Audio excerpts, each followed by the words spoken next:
Thank you, everybody. Well, we're the last session of the day, and I'm very pleased to welcome Lisa Gampell to give that last session. I met her early this year in Edinburgh for the first time. She's an inspiration and has a lot of and a very nice way to end off the session, I think, in terms of representing children of Prisoners Europe. Thank you. Thank you very much, and thank you to all of you who've stayed. I know it's Friday afternoon, it is late, we're running behind schedule now as well, so I may try and skip some things, but I just want to try and give you, I want to try and sort of wrap up some of the themes of today and to give you a bit more of an overview of what's happening in Europe at a European level on children's rights and some quite significant, very recent initiatives that are happening. It really is a privilege to be here today and to share the platform with so many eminent speakers, and particularly Justice Albie Sachs. I think, for all of us to just remember that we need to be putting children at the forefront of what we are thinking about, both in terms of practice, policy and decision making. Just a little bit about Children of Prisoners Europe. You've heard it mentioned. It's also confusingly on all these publications that you've been hearing about today, Children of Imprisoned Parents that Linda was referring to, the Coping Project. Until this time last year, we were actually known as Eurochips, which means nothing. People think it's gambling. People thought it was potato chips or IT. And we finally managed to change the name last year to Children of Prisoners Europe, known as the Cope Network. So it is the same as Eurochips that you'll see in these various publications, and details of all of these publications, which I would really urge you to look at. There is a summary report of the really influential study that we did with the Danish Institute of Human Rights. There's a summary report of that on the website and the Good Practice Guide. So basically, COPE is the only pan-European network for children of imprisoned parents. We have about members from about 24 NGO members from around 15 countries. We also have specialist members such as Ombudsman from Croatia and Slovenia, academics from Holland and Italy, and a few forward-thinking prison governors, like we've heard from two today, I think, and in Northern Ireland and in Wales, currently members. And actually, Paul Murphy is our most recent individual member to the network, and we're very, very pleased that he's joined us. And our members are all actively involved in advancing the needs and rights of children affected by parental imprisonment in their own countries, but are also keen to share their experiences with and to learn from practice in other countries. And we've also, obviously, with the advent of social media now and the power of the internet, we've extended our reach beyond Europe. And we have affiliate members in the US, New Zealand, Brazil, and people interacting on social media websites from all over the world. COPE puts children at the heart of what we do. We've been hearing a lot today about the rights of children in prisons under Article 12 in particular of the UNCRC, and in fact there are a number of other articles, not all of which have been mentioned today, that are relevant to children of imprisoned parents. And it's absolutely vitally important that we remember that children need to be listened to, they need to be informed, consulted and considered, and it's only that by listening to children themselves that we can ensure that what they say will really make a difference. And this is a quote from Ebony, who is a young woman who was one of the young people who worked with PACT, a COPE member organisation that you've been hearing about today, on the charter that they launched in the summer. The charter is called Our Voice, the Charter of Children and Young People with a Family Member in Prison. And she says, "We're being punished because someone in our family has done a crime. We are asking to be respected, to be informed, and to be heard. We don't want to be labelled as future offenders, and we don't want to be stigmatised. But we have a right to be listened to, for our needs to be met, and to have a fair chance in life." Simple, isn't it, really? And actually what she's asking for is for her rights to be met. And she went on to say and to highlight in her very powerful presentation, which was actually held in the restaurant of Brixton Prison. It's a prisoner's restaurant in Brixton Prison. But she went on to highlight the particularly degrading and disrespectful practice of the police when carrying out searches in the family home, destroying property and ransacking their home. And we heard a bit about that today, but I think it's worth restating that because there's no, we all understand the police have a job to do, but there is no excuse for the way in which they leave people's homes and children's possessions and family possessions. torn up or thrown out or in absolute chaos. And there's some very powerful quotes from the children's exhibition about just what that means for children.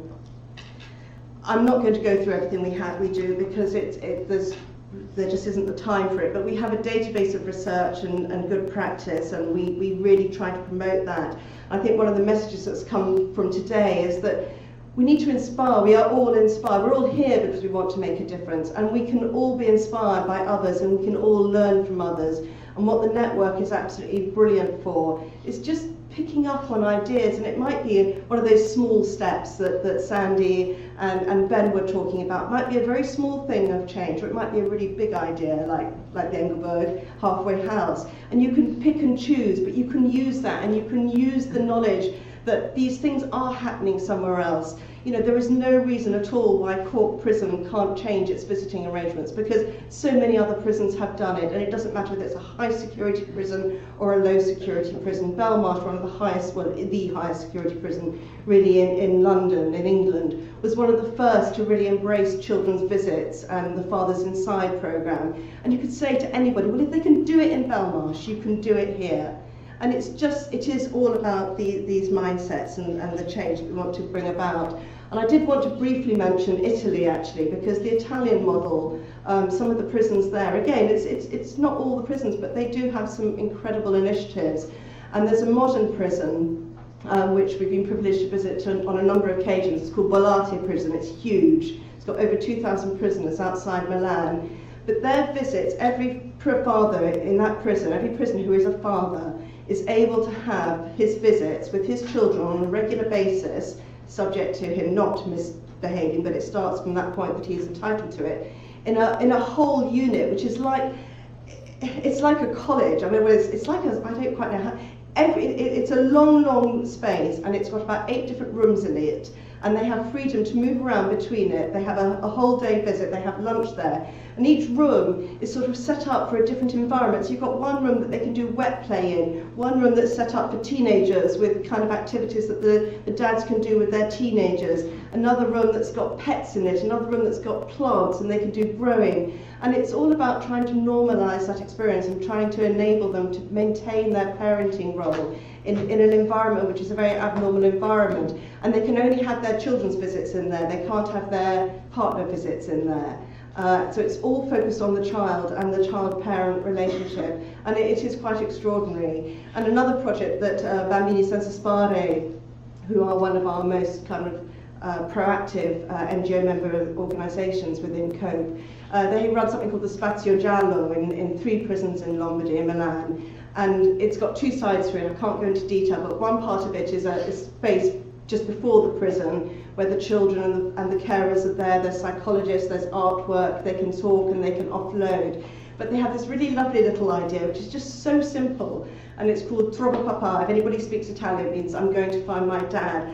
And they've painted footsteps from the prison gate, just on the path that you follow, just painted in bright colours, the footsteps, so the children are following a footstep to go and find their dad. And it's such a simple idea, you know, but it can make so much difference to the children visiting.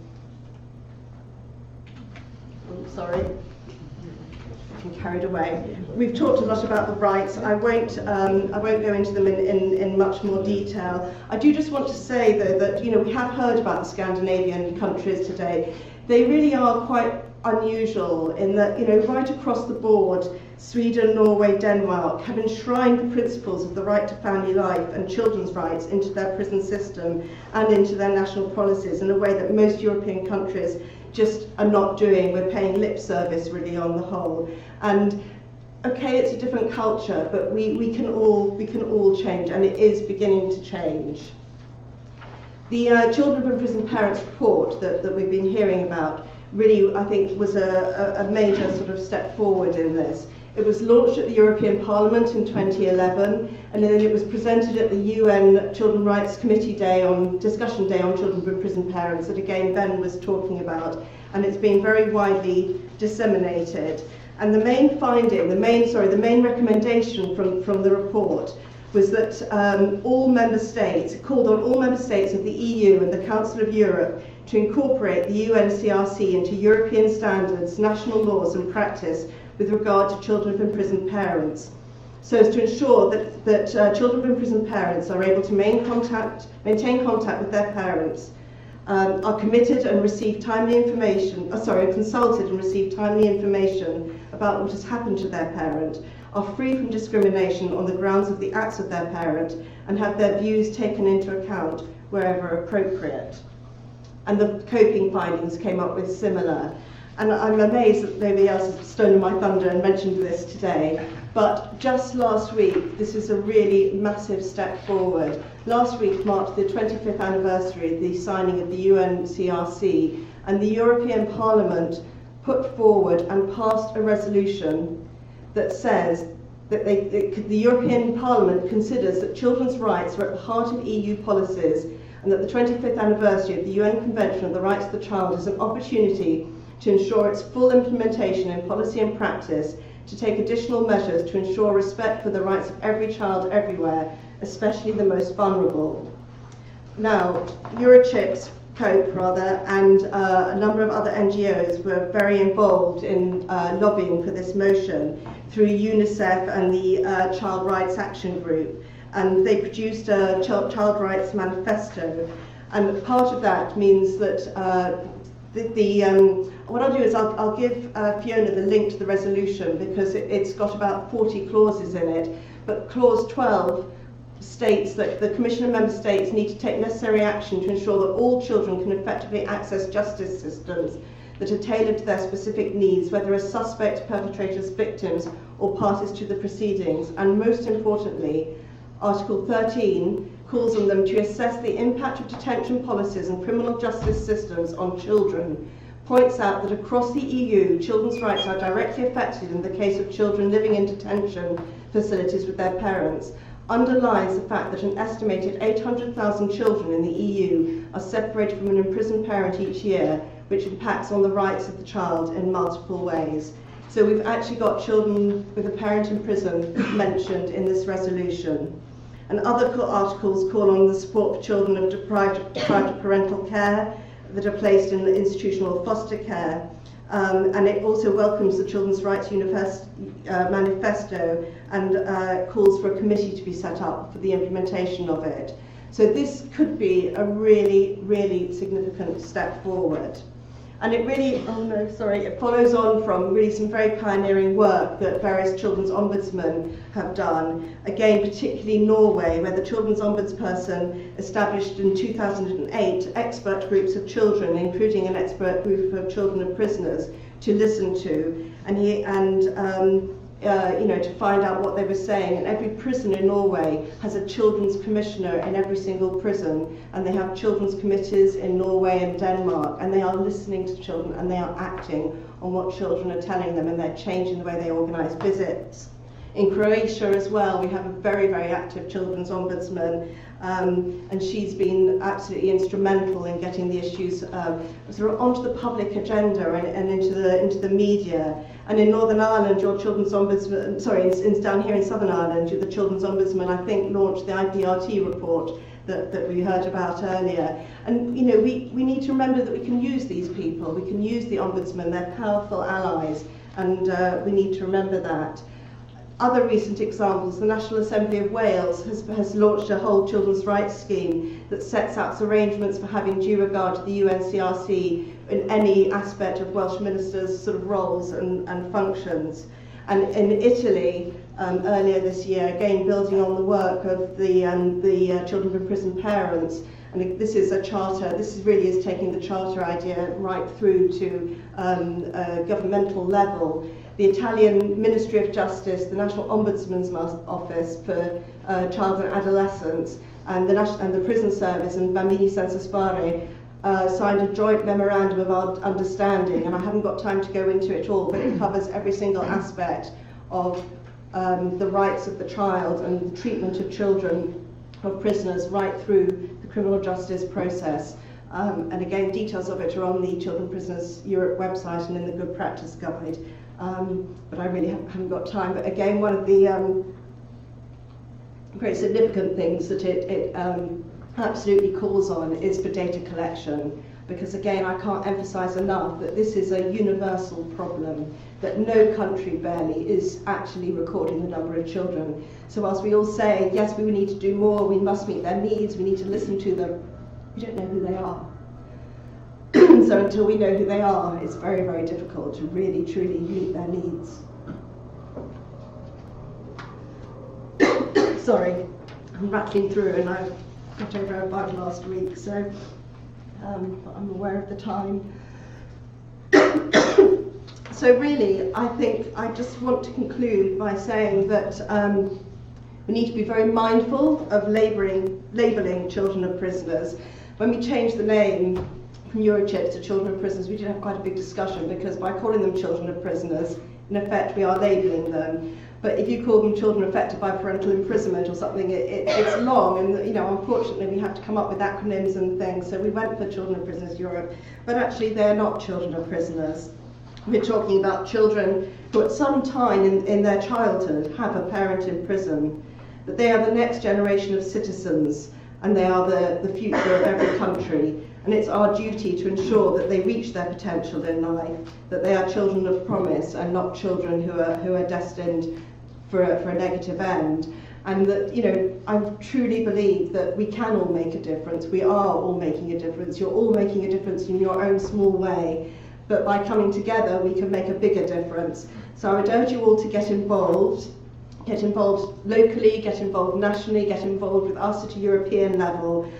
You can join as affiliate members, you can get involved. We run an annual campaign every year. But get involved and get inspired, and go away from today, sort of set yourselves one little target, one little resolution that you're going to do when you go away from this conference today, and do it and make a difference. And hopefully we're now going to end with what Vivian tried to put up this morning, and I thought, oh no, he's stolen my thunder, because and he's not here now, unfortunately, but I'd already sent it to Pat, who managed to get it sort of hopefully to work properly for you. This is a short poem. It's called Reversible Thinking. It absolutely encapsulates what today's conference is all about. It was written by a group of young people working with Families Outside charity in Scotland, and I think I will say no more. I'm going to end up in prison too, just because my dad's there. You're wrong if you think there are other possibilities for me. I know a criminal breeds a criminal. It's not true. There's good in everyone. My dad's a bad person. Don't think that. It could be different for me. That's where I'm going. Doing well at school, finding a good job, that's not important to me. Being in a gang, getting into fights is what matters. Listening to me, you should just write me off. And don't ever believe I want to succeed. I've dropped out. I'm out of reach. Don't assume that I can become anything. You see, the script of my life has already been written. Don't dare to say there's still hope for me. If things were done differently, there could be potential. It's over.